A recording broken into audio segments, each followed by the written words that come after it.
So yun na nga, espesyal nga pala yung araw na to dahil karawan ko. Hindi ko nga alam niya na ipaghahanda pala nila ako ngayong birthday ko. Sobrang nagpapasalamat nga talaga ako dahil sila yung naging mga amo ko. Dahil sobrang babait nila at bihira ka na lang talaga makahanap ng amo na ituturing ka nila na parang pamilya nila.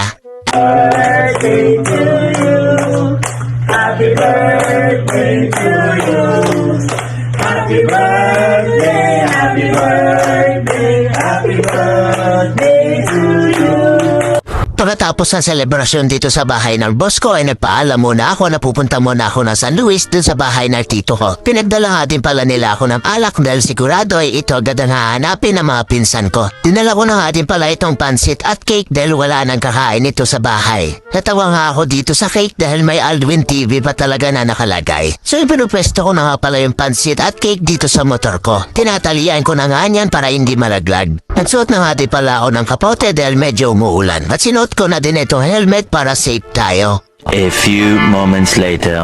So yun, nandito na nga ako sa San Luis niyan pero pumunta muna kami dito sa palengke ng pinsan ko dahil bibili kami ng mga sangkap para dun sa lulutuin na pulutan mamaya. Pero sakto dahil nakasalubong ko itong kapatid ko dahil nag-out na siya sa trabaho niya kaya hinatid ko muna sa bahay. Dito nga ay kumukuha na yung pinsan ko ng mga sangkap na gagamitin namin para sa lulutuin namin pulutan. Ang lulutuin nga pala namin dyan ay tofu at baboy. Ang binili nga pala namin dyan ay 1 kilong tenga ng baboy, kalamansi, tokwa, celery at paminta. Pagkatapos namin mabili lahat ay umuwi na din agad kami. Pagkadating nga ay hiniwa-hiwa agad ng mga pinsan ko itong mga sangkap. Habang naghihiwa nga sila ay piniprito ko naman itong tokwa. At sinabay ko na nga din itong tenga ng baboy dahil matagal ito maluto. At dahil mahilig kami sa maanghang kaya sobrang dami na sili na nilagay nila. At dahil naluto na nga yung tenga ng baboy kaya hinihiwa na ng pinsan ko na maliliit. Pagkatapos na mahiwa yung tenga ng baboy ay ito namang celery. Pinagsama-sama na nga namin yung mga sangkap dito sa malaking kaldero. Pagkatapos may ilagay lahat ng hiniwa ng mga pinsan ko ay titimplahan naman ito ni Tito. Nilagyan nga din pala niya yan ng mayonnaise para lalo daw sumarap. At yun dahil tapos na yung ating pulutan kaya naman uumpisa na natin itong inuman. Pangalawang bote na nga pala namin yan ng emperador. Kaya naman medyo lasing na yung mga kasama ko niyan. Natatawa nga ako dito sa pinsan ko dahil sumasayaw-sayaw na siya. Pero dahil nabitin pa kami sa dalawang emperador kaya bibili pa kami ng Red Horse. Nagdala nga pala kami ng helmet yan dahil meron daw checkpoint. Dito na nga lang kami bumili sa may 7-Eleven dahil ito na lang yung bukas. Dahil mag-aalas 2 na nga ng madaling araw niyan. Habang pauwi naman kami ay nakita namin itong kainuman namin na tumatakas. Kaya naman pinabalik namin dahil hindi pa tapos yung inuman.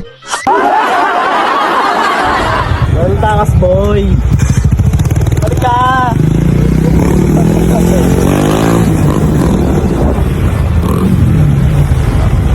Eto nga at nilalagay na ng pinsan ko ito nabili naming Red Horse dito sa may Pichel. Pero dahil nabiting kami sa una naming binili kaya bumalik ulit kami para bumili pa ng 6 na bote. Pero dito yung pinsan ko naman daw yung magbabayad dahil birthday ko naman daw. Alas 3 na nga pala niya na madaling araw. Sinusulit na nga lang daw nila yung alak niyan dahil may pasok na nga daw sa eskwela sa susunod na araw. Pero dahil masyado nang mahaba itong ating video kaya hanggang dito na lang ulit. Babu!